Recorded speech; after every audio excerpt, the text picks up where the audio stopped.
His ongoing descent into total madness has continued overnight because he is now accusing Buckingham Palace, wait for it, of sabotage, of wanting to kill him, simply because they made clear he has been offered totally safe accommodation. The drugs have an effect or not, but the thing is that he is absolutely crumbled up by Meghan, and this is the problem, that she will destroy everything. She wanted to destroy everything when they left the royal family, all the people. She said that, the nastiness, and she was nearly dying and all this stuff, nonsense. This is an act of desperation. This is an admission of failure.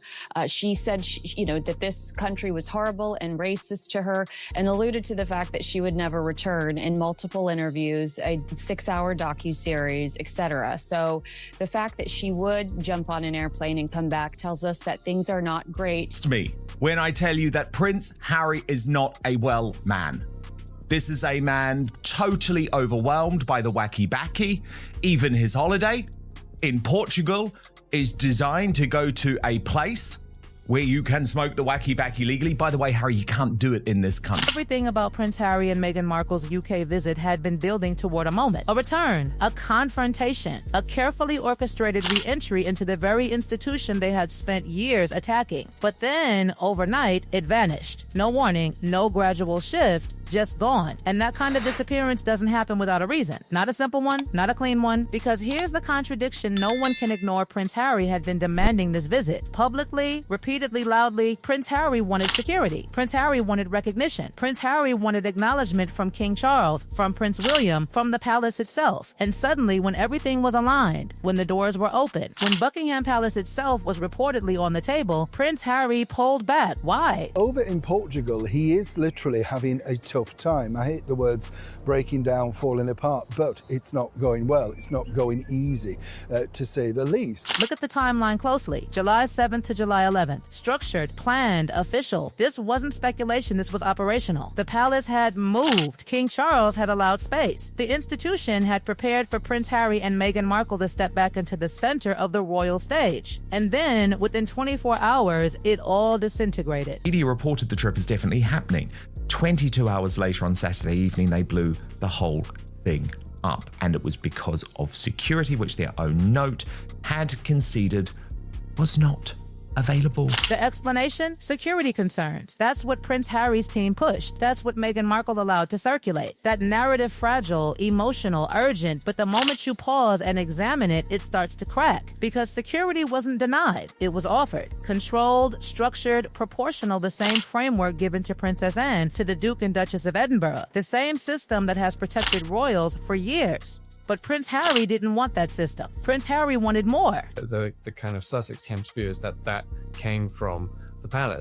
And by briefing that out to the media, they damaged the usefulness of that offer, because if everybody knows that the Sussex family might stay at Buckingham Palace, then they're worried that photographers will then be there camped out on all the different entrances, waiting to try and get the photo of Harry and Meghan arriving with their kids in the back of the car. And that's where the story shifts from explanation to exposure. Because when someone rejects a solution that meets every reasonable condition, it raises a different question. Not why is this unsafe, but what exactly are they trying to control? Think about it. Prince Harry has traveled globally, Ukraine, Colombia, Nigeria, without this level of protection. He has walked through London before without incident, no chaos, no catastrophe, no emergency. So why now? Why does the UK suddenly become the most dangerous place in the world only when conditions are set by the palace instead of Prince Harry? You know how cynical Harry and Meghan are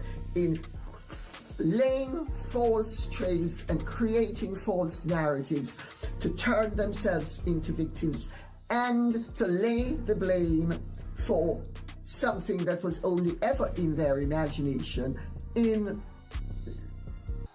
I should say, someone else's doorstep. Because the official story isn't the real story, and that's where palace whispers start getting louder. Not public statements, not official briefings, but quiet, controlled conversations, the kind that don't happen unless something has shifted behind closed doors. I think he used the children as a bit of extra leeway to put the pressure on, because he knew Ravek weren't going to give him what he wanted. Then he thought, okay, well, let's just say we're going to bring the children over. They don't necessarily have to come, because once the package is in place, it's in place. And then he was told, this is as I said, my gut feeling over the weekend, that Ravek, don't care that your children are coming. You are perfectly safe inside palace grounds. You do not need extra protection, hence why he's had this big tantrum. Start with the structure. Ravek didn't deny protection. Ravek defined it, case by case. Proportionate, measured, the same rules for everyone. But Prince Harry wasn't asking for equality. Prince Harry was demanding exception. Armed protection, full-scale coverage.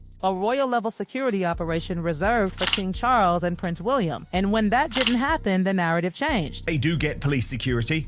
They have to give 30 days notice. They assess each visit and decide on how much is to be provided depending on what Harry is doing. Harry is demanding 24/7 armed security, which only the King and the Wales family receive. Princess Anne, the Duke and Duchess of Gloucester. Suddenly, the story became sabotage, betrayal, danger, abandonment, a familiar pattern. Because every time Prince Harry doesn't get what he wants, something else appears. A crisis, a leak, a claim that shifts attention away from what was denied and onto what feels urgent. The fact is, they don't need to call a meeting. They are assessing these threats all the time for loads of high-profile individuals all the time. And if there was any threat to you, then they would provide the security at the appropriate time. But here's the problem this time. The pattern didn't work. The palace didn't bend. King Charles didn't intervene. Prince William didn't negotiate. The institution stayed still. And when the pressure didn't produce results, Prince Harry had no leverage left. So the visit collapsed. But that still doesn't answer the deeper question. Because canceling a visit like this after months of demand isn't just strategic. It's defensive. It suggests something far more serious than a disagreement over security. It suggests fear, not public fear, not visible fear. Something quieter, something internal, something that makes walking into Buckingham Palace more dangerous than staying away entirely. And then Meghan Markle's silence becomes impossible to ignore. Because Meghan Markle wasn't just absent, Meghan Markle was calculated. Every move controlled, every appearance managed. California gives Meghan Markle control. The UK doesn't. The palace doesn't. Inside those walls, there are staff, records, history, structure, people who remember, people who observe,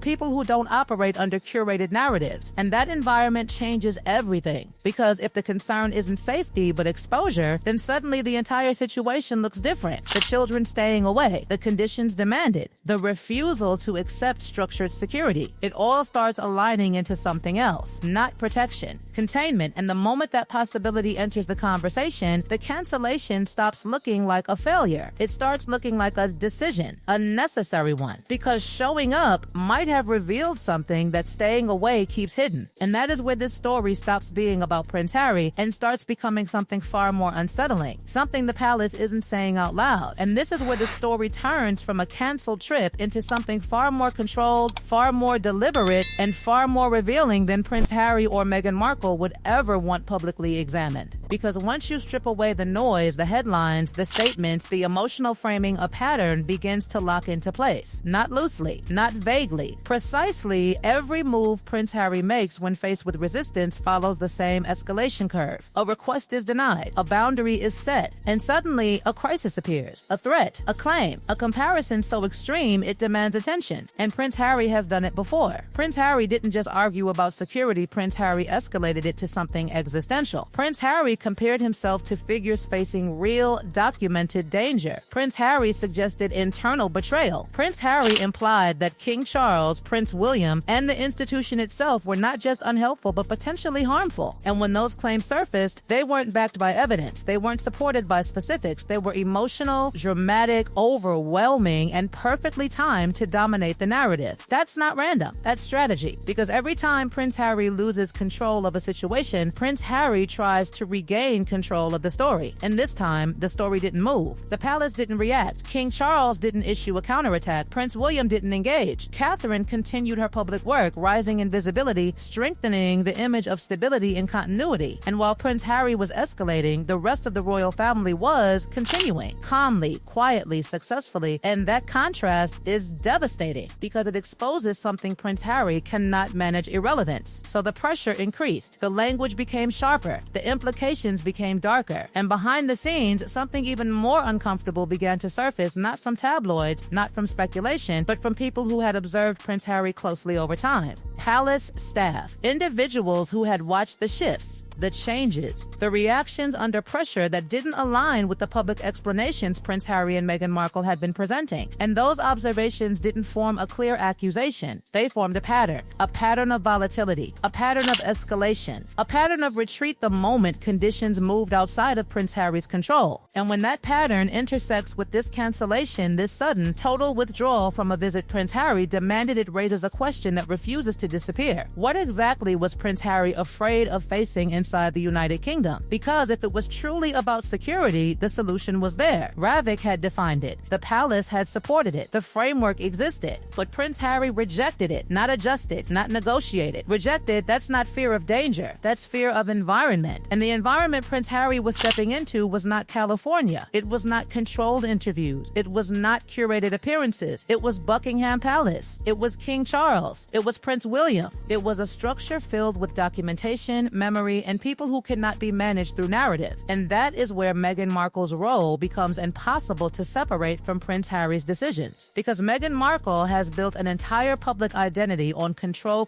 of image, control of access, control of story. Every interview Meghan Markle gives is measured. Every appearance Meghan Markle makes is structured. Every narrative Meghan Markle promotes is aligned with a specific outcome. And the United Kingdom disrupts that control. Inside the palace, Meghan Markle cannot filter who sees what. Meghan Markle cannot dictate how interactions unfold. Meghan Markle cannot ensure that every detail aligns with the version of events that has been presented publicly for years. And when control disappears, risk appears. Not physical risk, narrative risk. Because if even one contradiction surfaces, if even one moment doesn't align with the established story, if even one person inside that environment challenges what has been said publicly, the entire structure Meghan Markle and Prince Harry have built begins to fracture. And that is a risk far greater than security. So when the visit collapsed, it wasn't sudden. It wasn't impulsive. It was calculated. Because walking into that environment without total control, without guaranteed outcomes, without the ability to manage perception would have been unpredictable. And unpredictability is the one thing this entire operation avoids at all costs. So Prince Harry stepped back. But stepping back comes with consequences because the public is no longer reacting the same way. The outrage is gone. The sympathy is fading. And what's replacing it is something far more dangerous: exhaustion. People are no longer emotionally invested in defending Prince Harry and Meghan Markle. They're recognizing the pattern. They're anticipating the escalation. They're watching the cycle repeat. Crisis, blame, withdrawal, again and again and again. And when an audience reaches that point, the story loses power, which leaves Prince Harry and Meghan Markle in a position they haven't faced before. A position where escalation no longer guarantees attention. A position where the palace doesn't respond. A position where King Charles, dealing with real documented health challenges, has no capacity left for manufactured crises. Where Prince William has drawn a line, not publicly, not dramatically, but permanently. Where Catherine continues to build public trust without engaging in conflict. And that silence from the palace, that refusal to react, is not weakness, it's control. Because for the first time, the institution isn't chasing Prince Harry's narrative, it's ignoring it. And that changes everything. Because if Prince Harry cannot force a response, if Meghan Markle cannot control the environment, if the public no longer reacts the way it used to, then the entire strategy collapses. And that brings us back to the question that sits at the center of all of this. Why demand a level of protection that has never been justified by any credible threat assessment? Why escalate a security issue into something so extreme, so dramatic, so urgent, only to walk away when conditions are met? Why cancel a visit that Prince Harry himself fought for at the exact moment it became real? Because the answer isn't in the official statements. The answer isn't in the headlines. The answer is in the pattern. And the pattern points to something Prince Harry and Meghan Markle cannot afford to confront publicly. Not yet.